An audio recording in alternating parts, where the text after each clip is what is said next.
Allan Kardec, o egrégio codificador da doutrina espírita, no capítulo 23 do Livro dos Médiuns, analisando a obsessão, assevera: nem toda loucura é loucura. Muitas vezes trata-se de obsessão, mas nem toda obsessão é obsessão. Muitas vezes trata-se de loucura.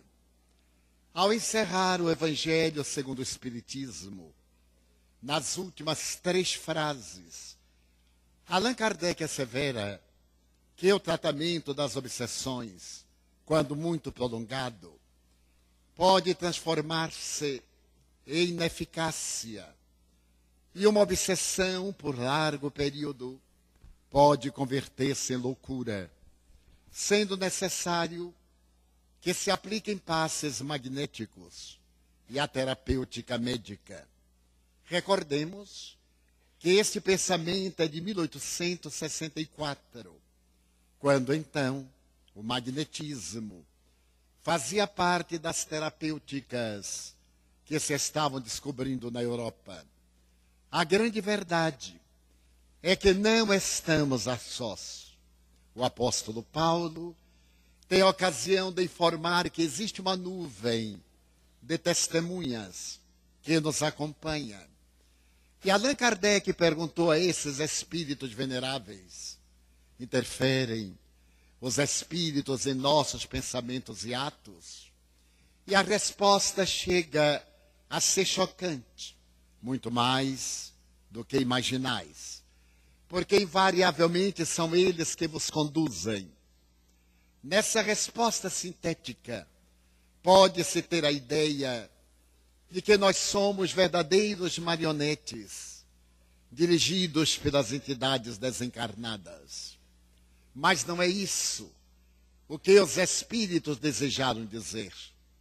Asseveram que normalmente estamos influenciados, porque vivemos num mundo de ondas, de energia, de mentes e de pensamentos. Como escreveu Albert Einstein, é natural que através do culto das nossas ideias estejamos sempre transmitindo ondas e captando ondas. De acordo com a qualidade dessas ondas, atraímos espíritos do mesmo nível moral e emocional. Se nós vibrarmos em ondas superiores, estaremos sendo inspirados por espíritos nobres.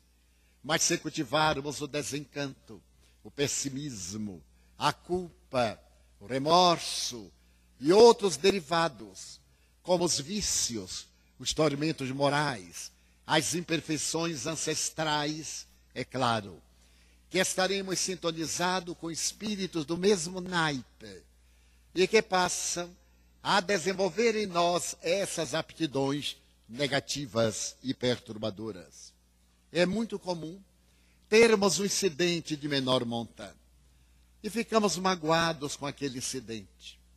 Repentinamente, aquele incidente cristaliza-se na nossa mente e nós ficamos remoendo, procurando encontrar uma solução, e nasce o ressentimento, nascem o rancor, o ódio, o desejo de vingança.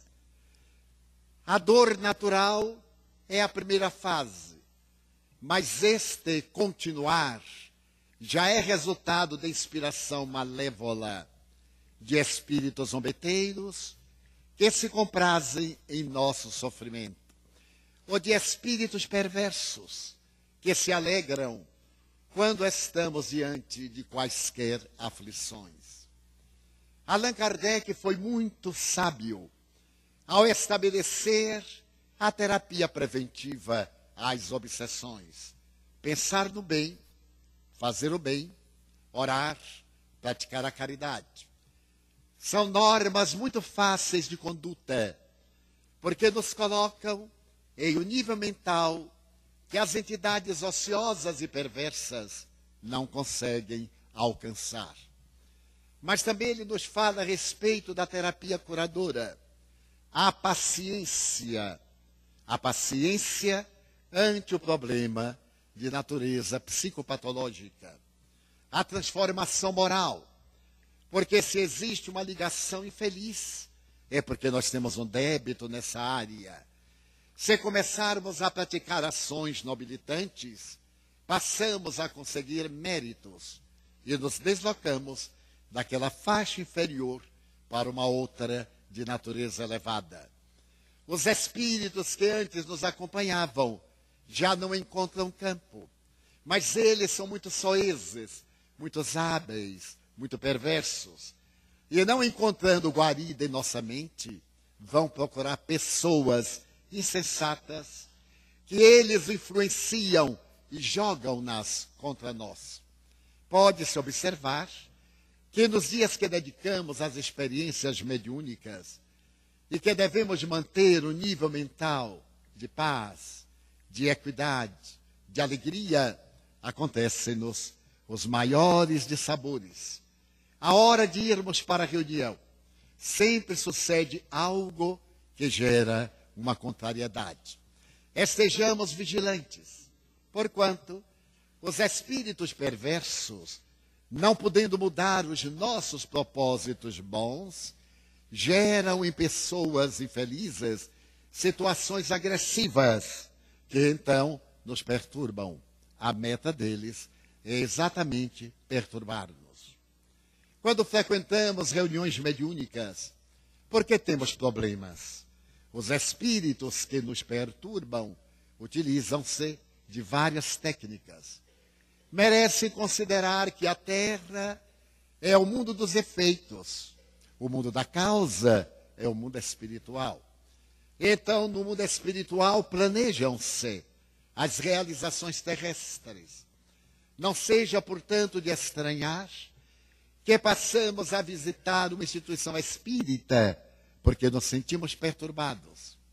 E se trata de um obsessor muito hábil, ele tem uma conduta estranha, vendo-se em trabalhos de transformação moral, eles afastam-se da sua vítima. E a vítima, acreditando-se renovada, livre da intrugice do espírito mau, deixa de frequentar as reuniões. Eles ficam antegozando o momento de um novo golpe. E no futuro, quando algo acontece, então eles produzem um surto. E nós entramos em um transtorno muito mais grave. É natural que, ao melhorarmos das nossas dificuldades psicológicas e emocionais, prossigamos até adquirirmos a saúde integral e prossigamos em um preito de gratidão para fazer por outros aquilo que gostamos de receber e que nos foi muito útil. Então, essa técnica é muito comum. A pessoa frequenta e melhora. E então se sente descomprometido.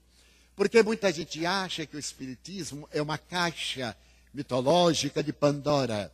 A pessoa vai lá, descarrega suas influências negativas, sai admiravelmente amparado. Não é isso. Primeiro, o espiritismo não veio para curar nossas mazelas físicas.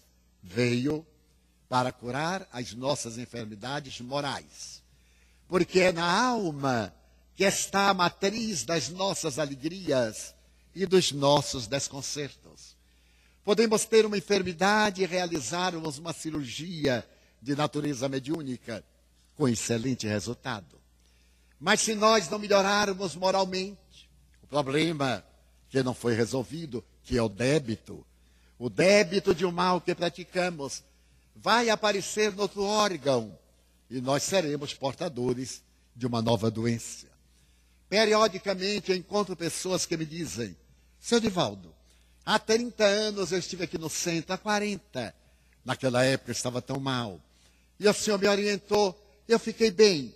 Agora eu estou novamente necessitando de apoio. E eu pergunto, e o que é que fez nesses 30 anos, nesses 40 anos? Enquanto você estava brincando, jogando a sua vida no vício, nós estávamos aqui no dever. O que é que você fez de edificante para poder responder à divindade pelo bem-estar que conseguiu? Então nós vemos uma grande leviandade. Essa leviandade tem transformado o Espiritismo num poço de milagres. Queremos que os guias espirituais resolvam todos os problemas. Nasce o nosso filho, um anjo abençoado. Nós mimamos, não corrigimos as imperfeições. Quando ele completa 8 anos, é um pequeno selvagem. Aos 10, ele ameaça a estrutura da família. E vem a mãe desesperada. Eu queria um conselho, mas o conselho agora é inútil. Foram 10 anos de má educação, que não podem ser sanados com umas palavras. Comece a educar. Educa-se desde o momento da concepção. A doutora das mais admiráveis, que criou a Casa dei Bambini, estabeleceu que durante a gravidez, a mulher já começa a educar o seu filho, para que, ao nascer, as primeiras manifestações educacionais imprimam-se-lhe. Momento de alimentar-se, momento de dormir, momento de banhar-se, momento de eliminar. Então, criar o hábito, porque esse hábito transforma-se em um fenômeno da segunda natureza e vai ser a nossa vida social. Então, a educação é fundamental em nossa vida. Criar hábitos considerados saudáveis. Desse modo, os espíritos utilizam-se de uma segunda técnica, quando a pessoa vai às reuniões mediúnicas, porque tem um problema de perturbação. Eles atacam com mais impiedade. E a pessoa reflexiona de uma forma equivocada. Ué, agora que eu estou frequentando, eu piorei. Então eu não vou mais. E é exatamente o que eles querem. Nós não vamos mais, eles afastam-se, dão-nos a sensação de uma melhora, e nós passamos a desfrutar o prato do prazer, até o momento em que voltam a agredir-nos. Ninguém acredite que o ódio, a indiferença, a perversidade das entidades do além-túmulo, aquelas que são negativas, vulgarmente chamadas de obsessores, seja fácil de contornar-se. Desde os primórdios da minha mediunidade, que eu via um espírito terrível. Eu era criança de 7 anos e via uma entidade vestida religiosamente, conforme a tradição ancestral, e me dizia coisas pesadas. Nunca me chamou pelo nome, sempre me chamava o monstro. Eu hei de destruir-te. Eu não te deixarei viver. Vou criar situações embaraçosas para ti. E criou-me várias situações embaraçosas, dolorosas, que eu procurei resistir. Porque então, ao adotar a doutrina espírita, eu sabia que ele somente estava na minha aura, porque havia uma ligação, devedor, cobrador. Ele não estaria no meu campo psíquico se eu não fosse um devedor inveterado. Até o dia em que ele me contou a razão por que me detestava. E eu lhe falei que havia transcorrido um período de mais de 400 anos.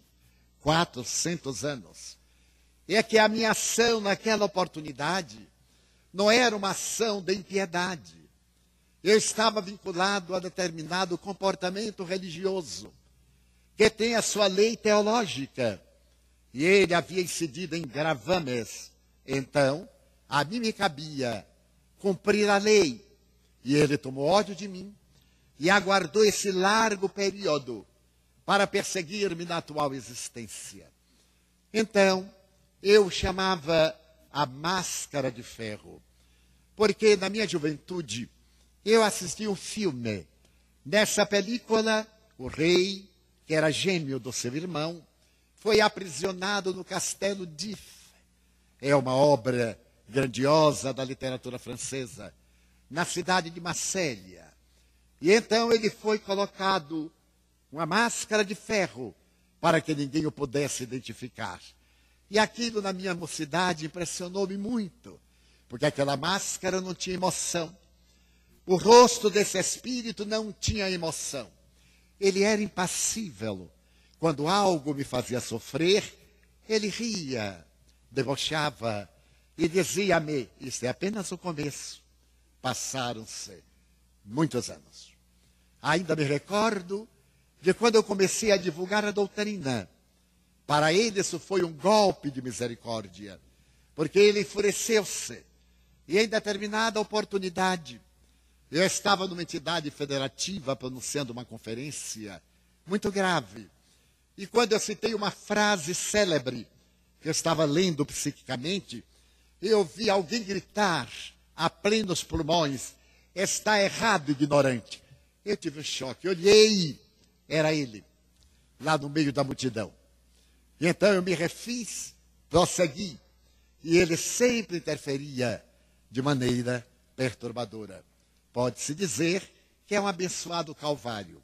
Certo dia, ele me disse: vou abandonar-te depois de 30 anos. Tu não me convenceste, porque eu sei quem tu és. Eu conheço o teu caráter vil. Eu recordo-me do mal que me fizeste e não te perdoo. Mas eu cansei de perseguir-te. Tu não me convenceste. Tu me venceste pela paciência. Mas eu voltarei um dia. Eu fiquei aturdido. E no dia seguinte, quando eu acordei que não o vi, eu estranhei. Porque a gente se acostuma até com o mal. E eu dizia: meu Deus, o que está acontecendo? Está me faltando algo. Era aquela companhia mórbida. Passaram-se os meses, eu acostumei-me.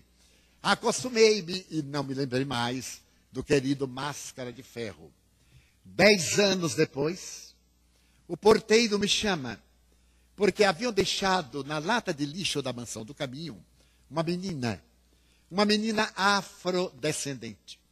Então eu fui correndo, algumas crianças me acompanharam, e ela chorava muito, porque as formigas estavam nas pálpebras, no sexo, no cordão umbilical que havia sido mal seccionado. E ela chorava desesperada. Eu olhei para aquele pequeno tição de fogo apagado. E eu disse: meu Deus, como é feia a minha filhinha. Mas eu vou resolver isto. Ela vai ser Miss Horror. Porque nos Estados Unidos tem Miss Melancia, Miss Abóbora, tem Miss tudo. Então, aquela que é mais feia merece o título de Miss. E vim para a Casa Grande, a administração, com a criançada atrás, catando as formigas. Mandei chamar um dos meus filhos, que é médico, para poder aplicar o soro.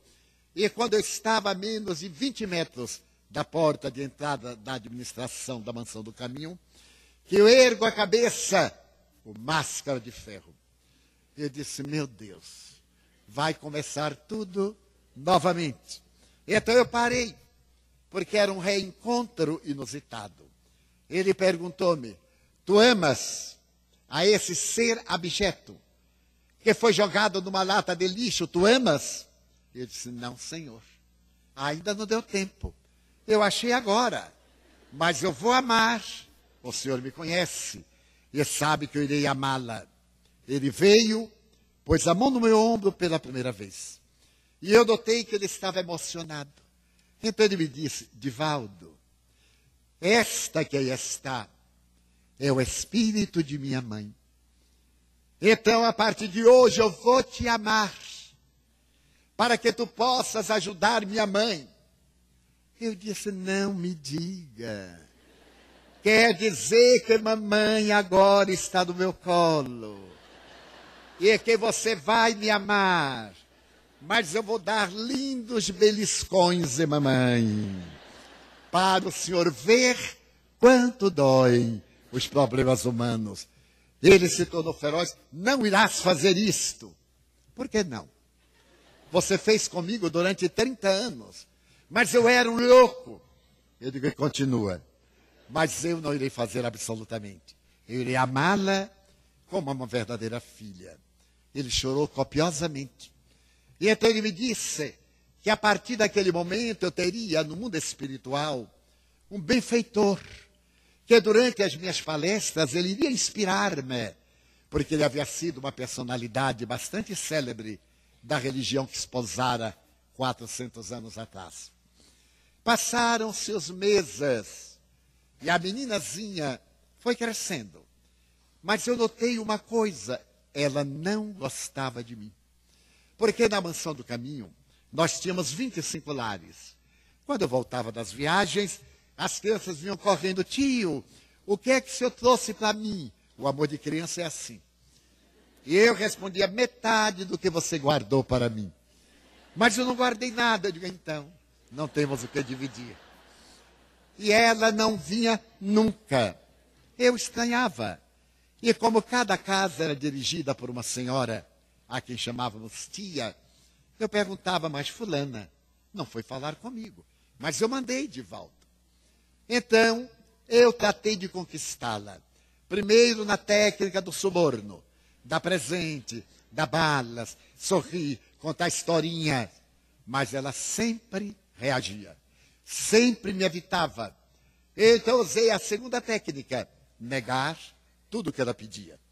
Quando ela vinha: tio, eu necessito disso. Você merece? Não, senhor. Eu digo: então não posso fazer nada. Você é que estabeleceu que eu não tenho direito. Passaram-se os anos. Quando ela completou 15 anos, eu estava na minha sala e ela chegou assim constrangida. Já estava mais bonitinha, porque aí o cabelo estava trabalhado, já fazia escova corrida e etc. Ela entrou e me disse: tio, eu quero lhe comunicar que hoje eu estou completando 15 anos. Eu digo: mas que bela idade. Sente-se e vamos conversar. Então, eu tranquei a porta da sala por dentro, tirei a chave e encenei. Abri a minha gaveta do birô, coloquei a chave dentro, tranquei, tirei a chave, coloquei no bolso. E eu olhei para ela e disse: hoje nós vamos conversar olho no olho, de homem para homem. Ela disse: mas eu sou menina. Eu digo: mas é homem agora. Deixa o resto para lá. Eu quero saber porque você não gosta de mim. Quando eu fiz a pergunta, ele, o máscara, adentrou-se para poder defender a genitora. Ele adentrou-se e ficou me olhando. E eu, muito calmo, lhe perguntei: por que você não gosta de mim? Tio, eu gosto muito do senhor. Não, não minta. Eu não me incomodo se gostam de mim ou se não gostam. Eu tenho o dever de fazer o melhor. Mas o gostar ou não é uma questão de afinidade. Eu quero saber porque você me evita.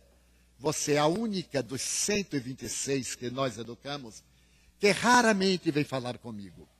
Ela começou a chorar e me disse: tio, eu amo muito o Senhor, mas eu tenho medo do Senhor. Eu disse: como? Eu nunca bati em ninguém, nunca dei um beliscão, aquele caranguejo que a gente pega assim, torce, e a criança dança balé, é uma beleza. Sempre tive vontade, mas não dava. Nunca lhe dei um cocorote na cabeça. Nunca lhe bati, nem a irmão nenhum. Por que você tem medo de mim? Notem o inconsciente. Ela disse: tio, eu tenho a sensação que o senhor sempre vai reclamar comigo.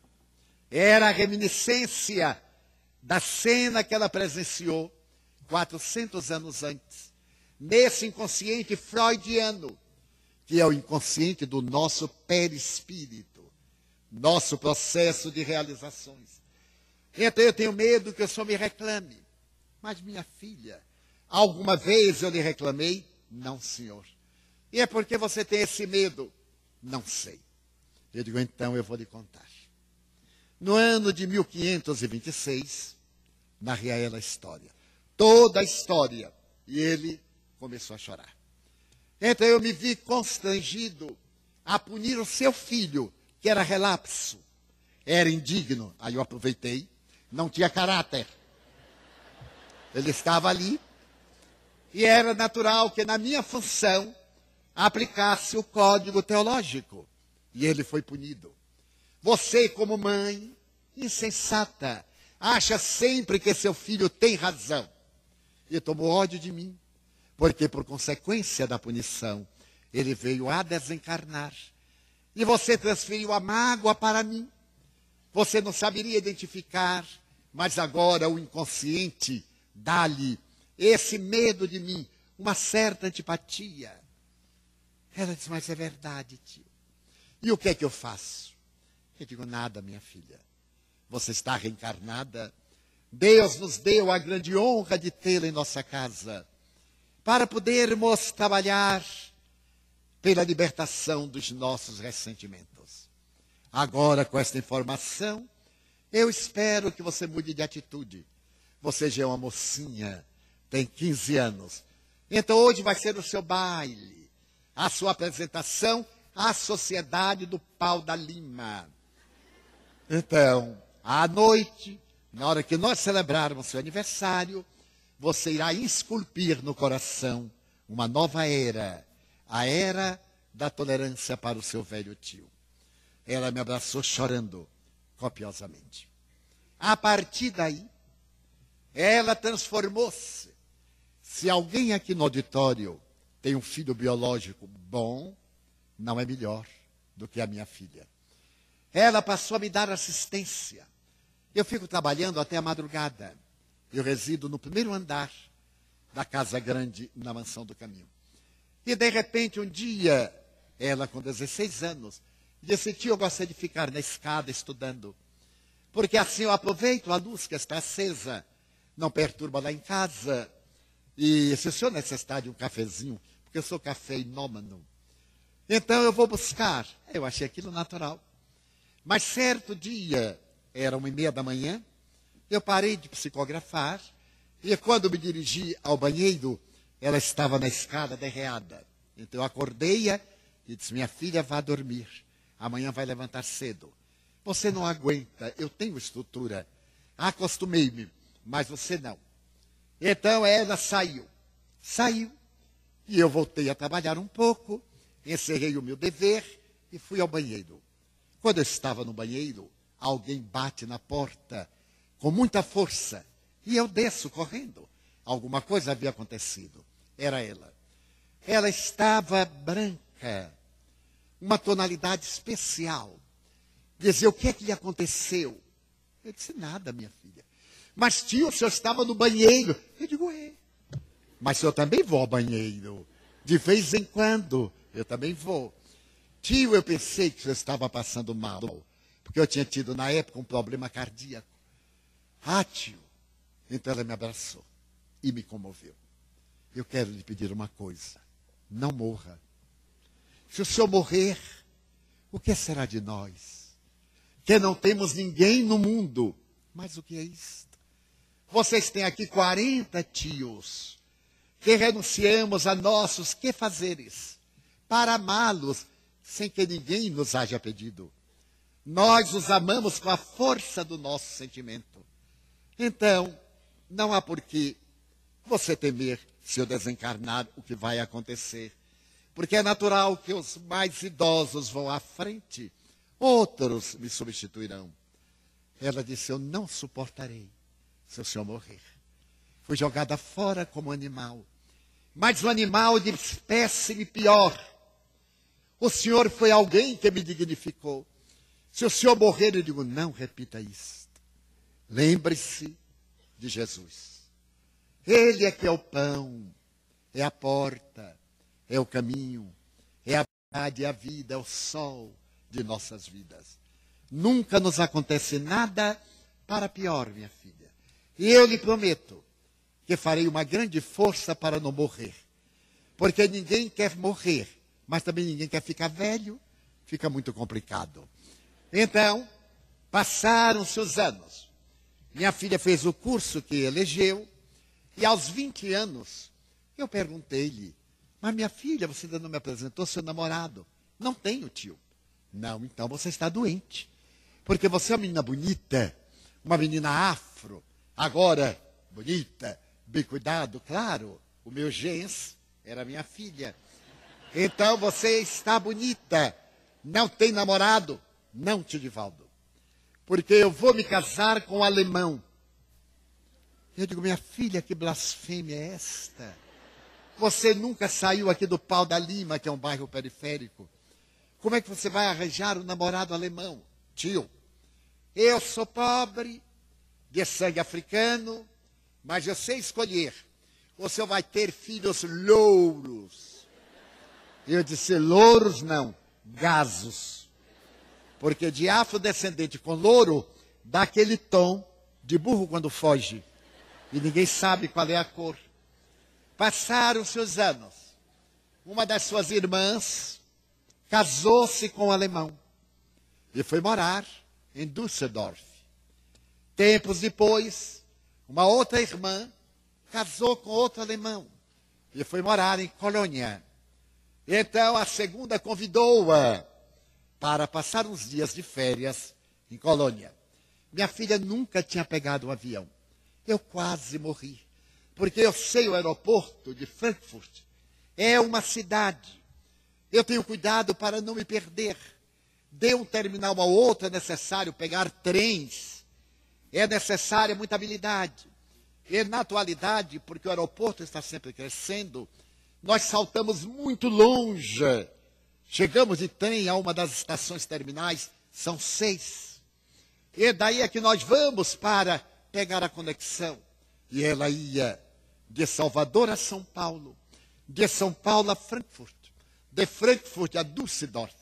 Eu digo, não vai sair mais nunca. Vai se perder lá no aeroporto. Então comecei a me preocupar. Ainda havia a Varig. Eu escrevi a Varig pedindo companhia para ela. Desenhei tudo aquilo que tinha nos corredores. Tio, não se preocupe. Eu não leio inglês, mas como tem as figurinhas, eu vou acertar.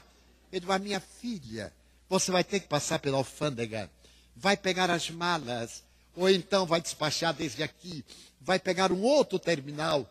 Não se preocupe não, velho. Olha, eu acerto.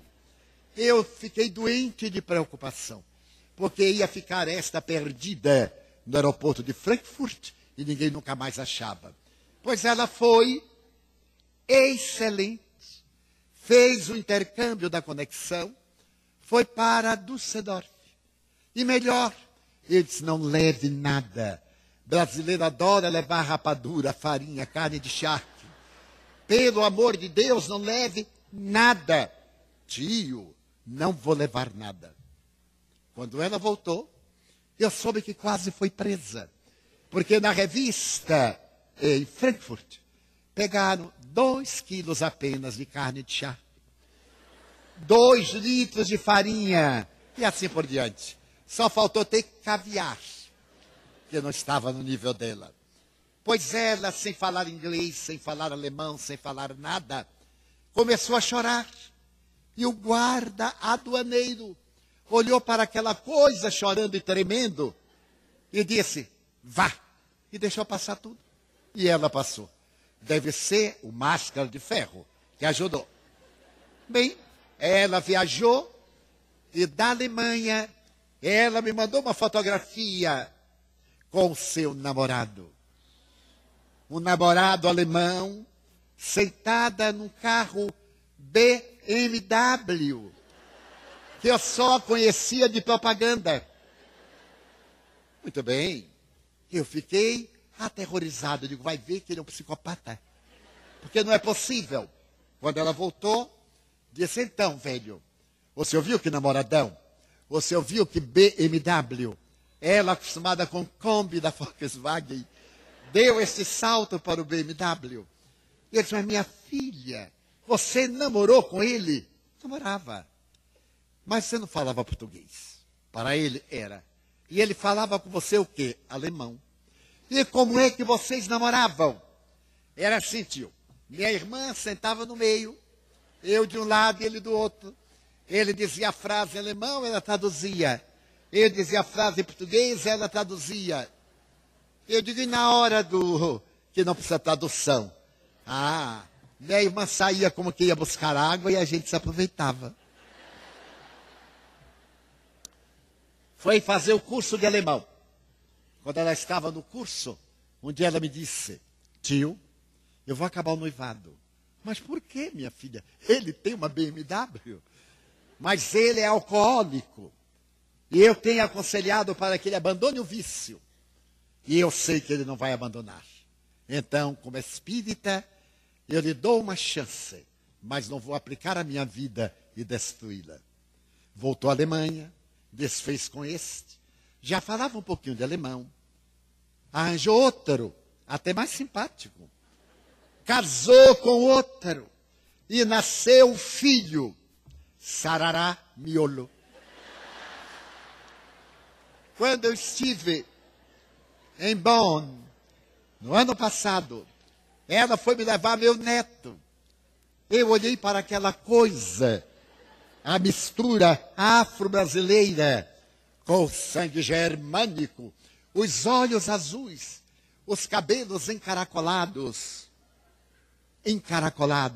para não dizer pichauim.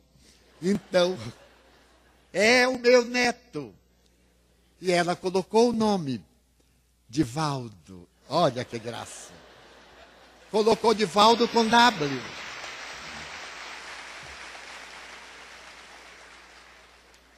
Mas o que é fascinante é que os bons espíritos disseram que em próximos meses reencarnar-se-á por seu intermédio o filho que estava no além.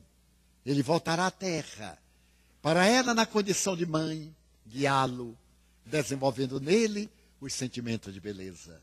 Então, a obsessão é uma oportunidade que temos de redimir-nos, de superarmos os delitos do passado, as dívidas.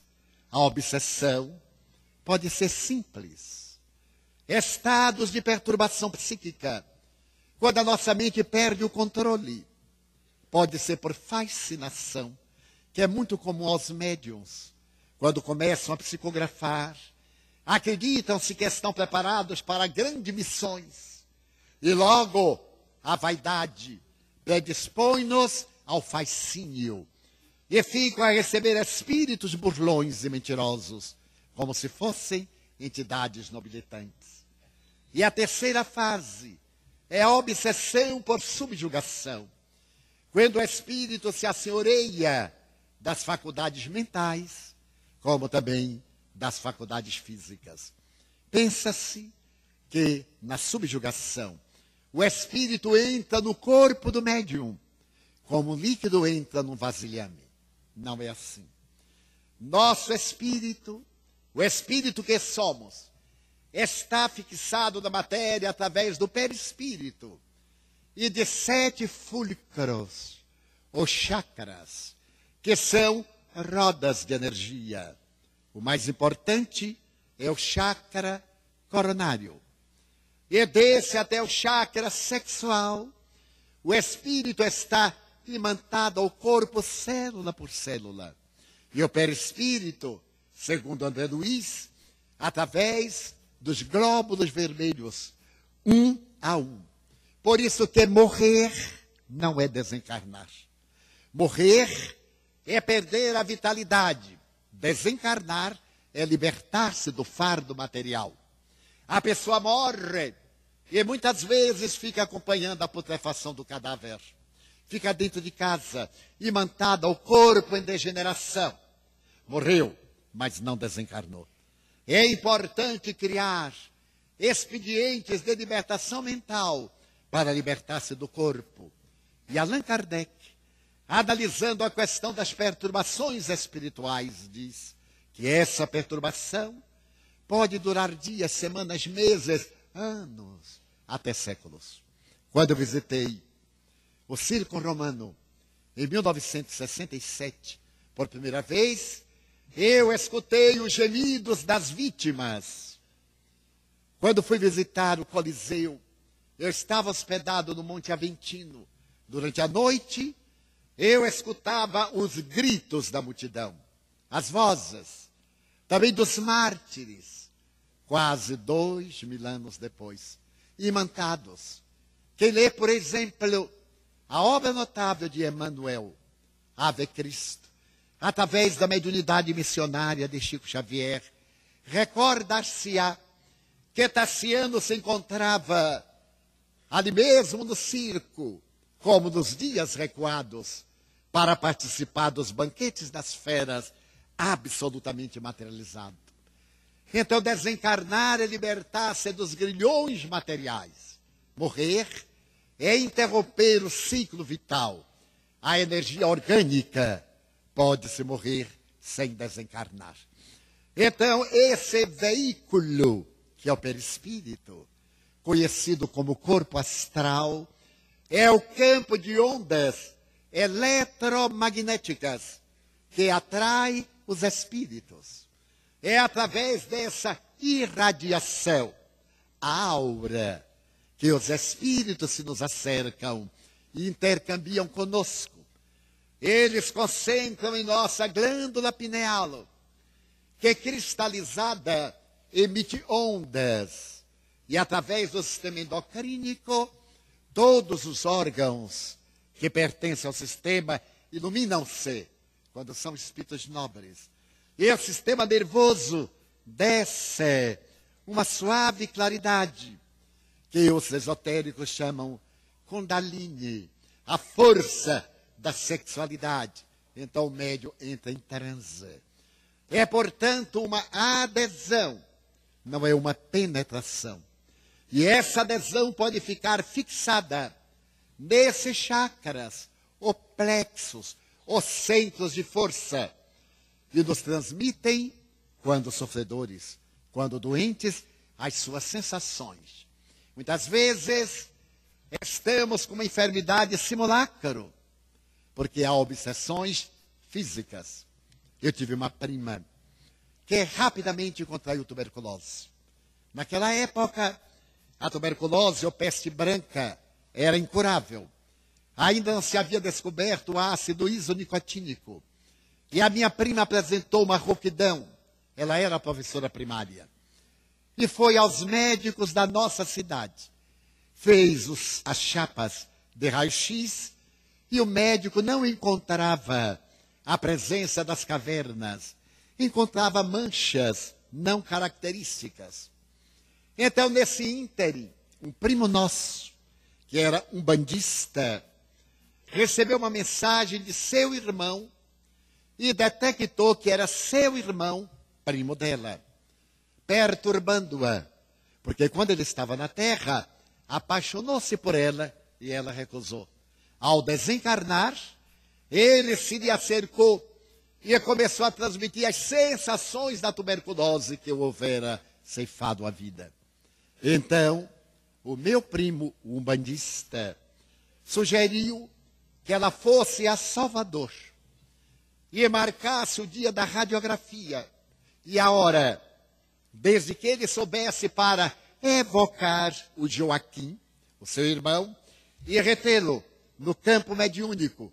E a chapa não ia dar absolutamente nada. Por incrível que pareça, assim sucedeu. Era um fenômeno de obsessão de natureza fisiológica. Quando ela retornou, ela fez o tratamento que a Umbanda, na época, recomendava. E curou-se. Pôde prosseguir o seu ministério, lecionando, viveu muitos anos e desencarnou em idade avançada.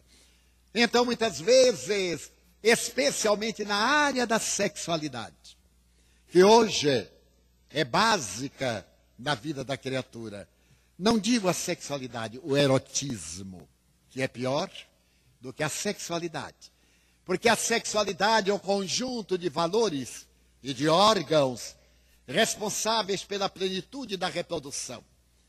Mas o que nós vemos hoje é o apetite devorador do erotismo, provocando, e de pessoas profundamente perturbadas, que são telementalizadas por espíritos de alta sensualidade, que as usam, que as exploram, que as vampirizam, tanto masculinas como femininas, a todos vampirizando em faixa de obsessão de natureza sexual. Então essas pessoas que são grandes provocadoras, sex appeal, como chamam os americanos, são invariavelmente frias, não sentem nada, porque são exploradas. Para que possam experimentar o prazer, necessitam de substâncias químicas. E entram no abismo da drogadição. E o homem, no abismo de substâncias vasodilatadoras, que também dilatam o cérebro, provocando hemorragias e mortes inesperadas. Então é necessário que policiemos as nossas funções orgânicas, para que elas não se tornem campo ou pasto das entidades perversas que desejam explorar-nos, produzindo as sensações de mais baixo nível. Que a nossa sexualidade seja bem direcionada pelo amor. Que o amor seja o estímulo durante o antes, para que o momento básico seja planificador e o depois seja gratificante. Costumo ver em películas cinematográficas, antes o uísque, depois o cigarro. Como quem diz, é uma coisa tão ruim que eu tenho que tomar o uísque para ficar animado. E então, o uísque. E depois um cigarro para relaxar. Porque não é uma função, é um vício. E é um hábito obsessivo. Espíritos perversos que eu vejo, como qualquer outro médium, acompanham essas pessoas e atormentam-nas. Porque a sua mente está nas manifestações do erotismo. A frase é de Jesus: aonde estiver o tesouro, aí estará o coração. Aonde colocamos a nossa mente, colocamos a nossa vida. Então as obsessões têm uma polimorfia muito grande. Mas como distinguir um transtorno esquizofrênico, um surto depressivo, de um fenômeno obsessivo? O claro-escuro é muito difícil. A sintomatologia é quase a mesma. É necessário uma observação muito cuidadosa para que se possa perceber as fronteiras de um fenômeno mesclado a outro fenômeno. Ter em mente que o espírito encarnado é o devedor. E como devedor, se ele tem um transtorno esquizofrênico de natureza fisiológica, ele vai ter também um adversário espiritual que vai piorar o quadro. Então, digamos pelo genérico, em qualquer fenômeno de loucura, há sempre interferência espiritual obsessiva. E em todo fenômeno de obsessão, se a pessoa não tiver os cuidados recomendáveis, vai degenerar em loucura, porque os neurônios, sob a carga degenerativa das vibrações espirituais, desconectam-se e deixam de produzir as substâncias químicas que proporcionam o bem-estar. É uma obsessão que se transforma em loucura. O que fazer? A terapêutica acadêmica, convencional, a homeopatia, se for o caso, as atividades espíritas, para que possa libertar-se da causa, que é a dívida, e dessa maneira encontrar a sua plenitude. Coube ao Espiritismo a grande tarefa de estudar profundamente as alienações mentais e de estabelecer os parâmetros da normalidade, da paranormalidade, da anormalidade. E deveremos recordar que nesse aspecto no Brasil, o doutor Adolfo Bezerra de Menezes Cavalcante é o pioneiro seguindo Kardec, quando publicou no século XIX a sua obra hoje clássica, A Loucura sob Novo Prisma, que todos deveríamos ler. As obras do doutor Inácio Ferreira, fundador do Hospital Espírita de Uberaba, o primeiro do nosso país, utilizando-se da mediunidade brilhante de Dona Maria Modesta Cravo, dirigida pelo nobre espírito Eurípides Bassanufo.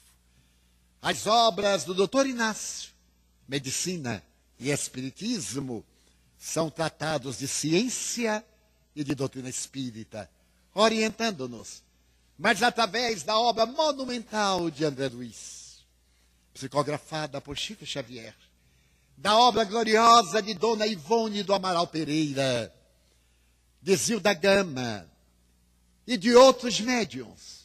Nós temos o roteiro para uma vida saudável, para as nossas experiências de saúde integral, desde que nos vinculemos ao prazer da oração, ao recôndito da alma e procuremos sempre respeitar o nosso próximo.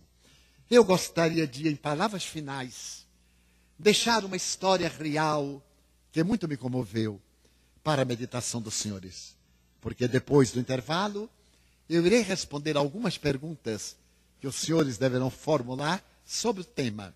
Selecionaremos e as responderemos. Naquela noite, o marido chegou um pouco excitado. E ao sentar-se à mesa, ele olhou a esposa e lhe disse, de sopetão, quero pedir-lhe o divórcio. Eles eram casados há 18 anos. E ela teve um choque.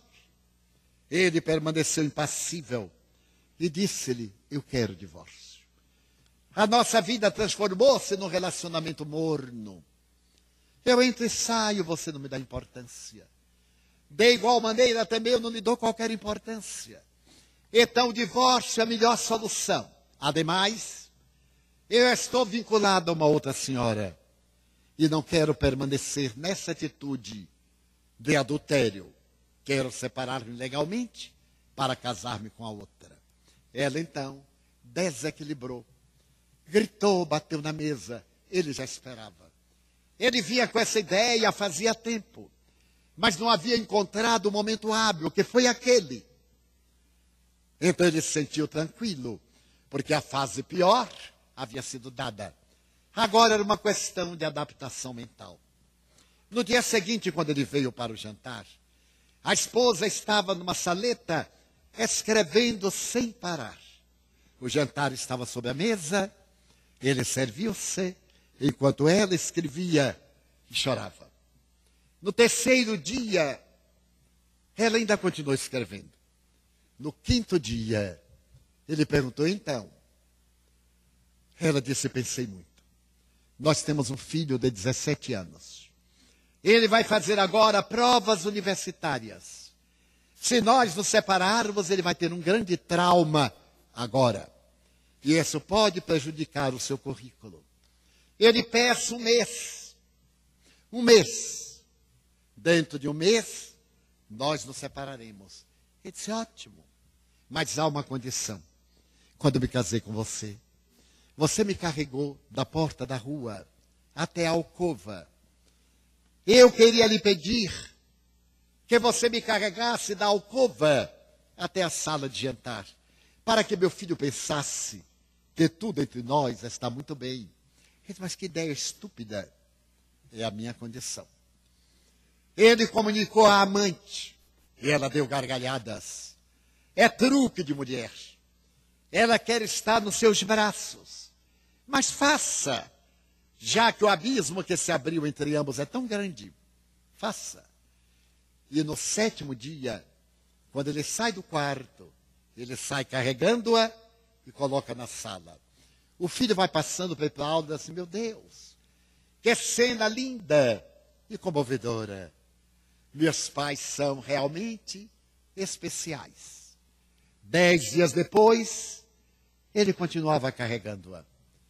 No 15º dia, ele notou que ela estava muito magra. E que ela estava vestida com um traje que ele havia elogiado muito fazia tempos, quando estavam no bom período do casamento. Nesse dia ele carregou-a e ela passou a mão no seu pescoço e encostou-se mais. Ele sentiu algo, uma ternura, mas reagiu. No 20º dia, ele notou que ela estava ainda mais magra. Então, ela colocou o perfume que havia usado na noite do casamento E quando ele aspirou, ele voltou àquele tempo, 19 anos passados. E aí ele estreitou-a um pouco mais. E ela o abraçou. No 25º dia, ela encostou a cabeça na cabeça dele e estava ofegante. Ele sentiu uma ternura infinita. Ele a amava. Aquela distância fora circunstancial. Ele a amava. Ali estava ela no seu braço. No 26º dia, ele foi a uma florista para comprar algumas rosas, as rosas que ela gostava. E então, ele comprou-as. E quando ia pagar, a florista disse, não quer pôr um cartão? Ele disse, não. Aí saiu e foi à casa da amante. Chegando lá, ele disse-lhe, quero lhe contar que não vamos mais casar-nos. Eu amo a minha mulher. A minha mulher é uma joia. A sua fragilidade é um cristal. Nós nos amamos profundamente. Eu fui vítima de uma circunstância amarga. Sou responsável pela negligência no tálamo conjugal. A amante revelou o outro lado. A fera que estava guardada na mansidão arrebentou a porta, xingou, chutou tudo. Ele saiu e foi à florista e comprou uma dúzia de rosas. E ela disse, não quer botar um cartão? Ele disse, quero. Pegou o cartão e escreveu, eu sempre a carregarei nos meus braços. Colocou no buquê, dirigiu-se para casa. Eram 19 horas. Quando ele lá chegou, a casa estava em penumbra. A alcova estava com uma lâmpada de cabeceira acesa. Ele foi pé ante pé. Ela estava deitada. Ele então, tomado de emoção, pegou as rosas, chamou-a para entregar-lhe as rosas. Mas ela continuou dormindo. Ele aproximou-se e tocou no ombro. Quando tocou no ombro, ela voltou-se. Estava morta. Ele então viu uma carta que estava na sua mão. Trêmulo, ele abriu o envelope. A carta dizia, nós sempre nos amamos. Eu estou com um câncer terminal. Estive hoje com o meu oncologista. E ele falou que eu não terei sequer um mês de vida. Por isso que eu lhe peço que tenha paciência por 30 dias. Porque se eu morrer após o divórcio, você vai pensar que foi responsável pela minha morte.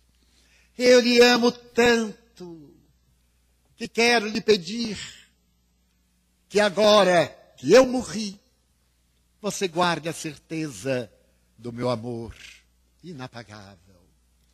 Ele chorava copiosamente. Era aquela carta que ela estava escrevendo no segundo dia. Então ele olhou para o cadáver, colocou as rosas, voltou a ler o bilhete. Eu a carregarei nos meus braços para sempre. E termina dando uma mensagem. Pense bem. Muitas vezes o afeto parece estar frio. As dificuldades do relacionamento são naturais e nos afastam. Peça férias conjugais, mas volte, porque você não vai encontrar nunca a mulher ideal. Porque a mulher ideal está procurando o homem ideal. E como ninguém é ideal, tolere. Mas acima de tudo, aprenda a ser feliz, tolerando as imperfeições das pessoas amadas. Façamos o nosso intervalo e dentro de 25 minutos continuamos.